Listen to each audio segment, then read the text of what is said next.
Eh oui, eh oui, eh oui. Bonsoir les amis, bon après-midi, bon réveil à ceux qui sont déjà à mardi déjà.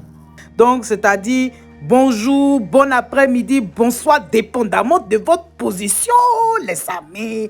J'espère que ça va un peu chez vous. Chez moi, ça va par la grâce de Dieu. Mais en fait, ce qui se passe en ce moment dans notre pays, c'est vraiment très, très grave, les amis. 4 accidents. 4 accidents très graves. Dans le mois de mars, là, il y a eu 4 accidents très, très, très graves où il y a eu plus de 30 morts.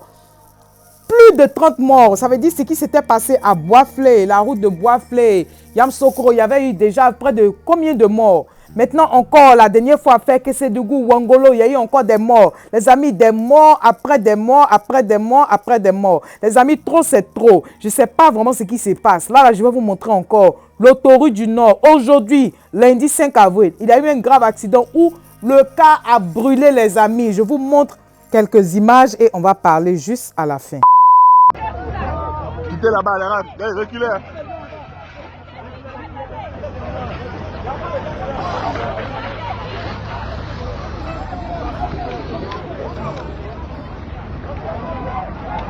Innocent.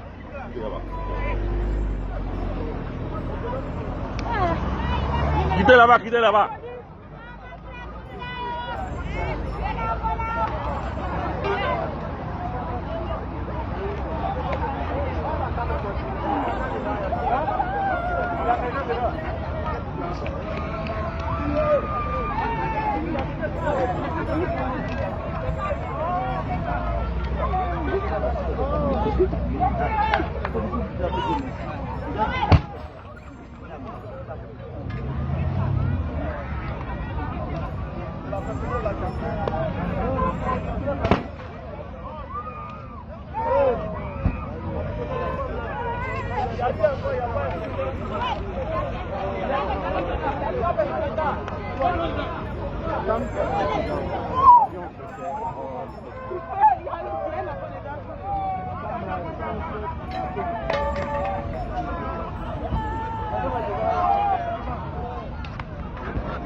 Et donc les amis, je vous explique ce qui s'est passé. En fait, exactement aujourd'hui, comme je dis, 5 avril, il y avait une voiture. Vous savez, il pleut un peu. Voilà, il pleuvait un peu. Voilà, il pleuvait un peu sur l'autoroute du Nord, plus précisément Yamsokro Abidjan. Vous comprenez, non?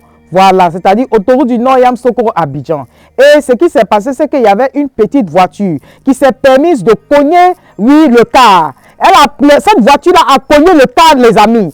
Et du coup, dès que la voiture a cogné le car, la voiture s'est retrouvée dans le sens Abidjan-Yamsokro. Vous comprenez? Ça veut dire que la voiture s'est retrouvée dans le sens Abidjan-Yamsokro. Du coup, le car s'est renversé, les amis. Et dès que le car s'est renversé, le car a commencé à brûler. Vous comprenez? Donc, c'est vraiment triste, vraiment yako à tous ceux qui ont perdu quelqu'un encore. Lundi de Pâques, où c'est un jour de joie. Moi, je ne comprends pas. Ça fait très mal. Cette voiture-là s'est retrouvée nez à nez avec le car. Moi, je ne sais pas. Souvent, les gens boivent et puis ils prennent la route. Je ne sais pas vraiment ce qui s'est passé, comme je dis là, par rapport à pourquoi la petite voiture a perdu le contrôle de sa voiture. Je ne sais pas si la personne était ivre ou pas. Ça, c'est la police qui va nous donner plus de détails là-dessus. Mais ce qui s'est passé sur l'autoroute du Nord, où il y avait des gens présents qui m'ont emmené l'information, c'est qu'eux, ils ont vu de leurs propres yeux, c'est que la petite voiture s'est retrouvée, voilà, nez à nez avec le car. Voilà, vous comprenez? Et donc, ces personnes qui m'ont envoyé les informations là, mais eux-mêmes, ils étaient non loin de ce qui s'est passé et ils étaient obligés d'attendre parce qu'il pleuvait, tout ça là. Vous comprenez? Il pleuvait et donc ils étaient obligés d'attendre. Vraiment, c'est triste parce qu'aujourd'hui, nous avons des cars aujourd'hui qui font tout pour pouvoir assurer la sécurité des passagers. Mais vous avez des gens dans leur voiture personnelle aussi qui viennent créer des problèmes. Vous comprenez? Vous comprenez? On ne va pas mettre toujours la faute à ceux qui conduisent les cars. C'est de ça qu'ils vivent. Vous comprenez, non? Et cette fois-ci-là, moi je dis trop c'est trop. Trop c'est trop. Donc nos policiers doivent vraiment faire un effort pour pouvoir contrôler souvent la vitesse de certaines voitures. Parce qu'autour du Nord, quand tu prends la route, tu t'en vas à Yamsokro. À peine même si on t'arrête sur la route. Vous comprenez? Alors qu'il doit y avoir des patrons sur la route pour pouvoir arrêter les gens. Vous comprenez? Qui vont à une vitesse qui n'a pas de sens. Qui va à une vitesse qui n'a pas de sens. On doit réglementer tout ce truc-là. Non, c'est pas normal. Les gens ne peuvent pas conduire comme ils veulent. Non, il doit y avoir des radars effectifs sur la route.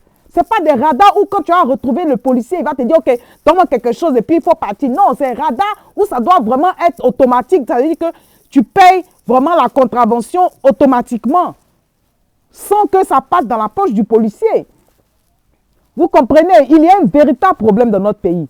Et là, si on ne fait pas un effort pour pouvoir arranger ce côté-là, les gens vont perdre la vie comme ça, malheureusement. Et c'est dommage, c'est dommage.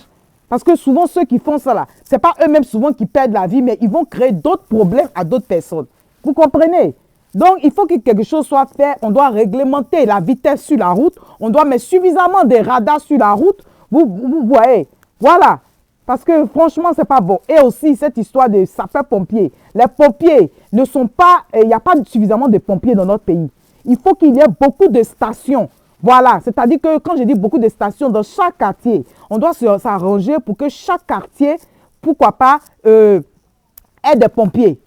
Ait des pompiers, de sorte à ce que quand il y a un problème, quand il y a le feu, on puisse arriver rapidement pour pouvoir éteindre le feu. La dernière fois, ce qui s'est passé à Port-Boué, pour changer un peu de sujet, puis on va terminer. Il y a le marché annexe de Port-Boué. Oui, vous savez que le 31 mars, où on est en train de fêter la sortie et l'acquittement définitif du président Gbagbo et de Charles Blé Goudé, vous savez que le marché annexe de Port-Boué a brûlé.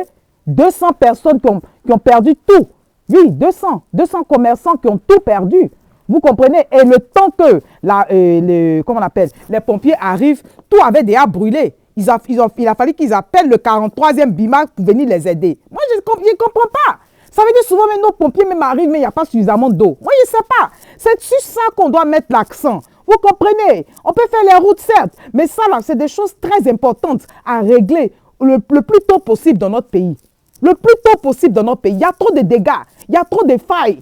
Franchement, les maires de chaque quartier, là, faites un effort. Il faut qu'il y ait des stations de sapeurs-pompiers un peu partout. Un peu partout. Voilà. Et vous pouvez faire des tests même pour voir s'il y a plusieurs endroits, par exemple, qui ont le feu. Est-ce que vos hommes peuvent arriver à un temps record? Tout ça, là, c'est des tests à pouvoir faire. Franchement, les amis, il y a beaucoup à dire. On va s'arrêter là. Vraiment, il y a quoi encore à ceux qui ont perdu des gens. Et vraiment, que Dieu protège tout un chacun de nous. J'espère que les autorités prendront des mesures très, très, très strictes. Je compte sur M. Patrick Hachi. J'espère que ce message-là, il va recevoir ça afin que les choses puissent changer un peu dans le pays. Vraiment, je sais qu'il n'a pas la latitude de prendre toutes les décisions, mais qu'il puisse faire un effort pour influencer qui de droit. Les amis, on se laisse, on se parle tout à l'heure.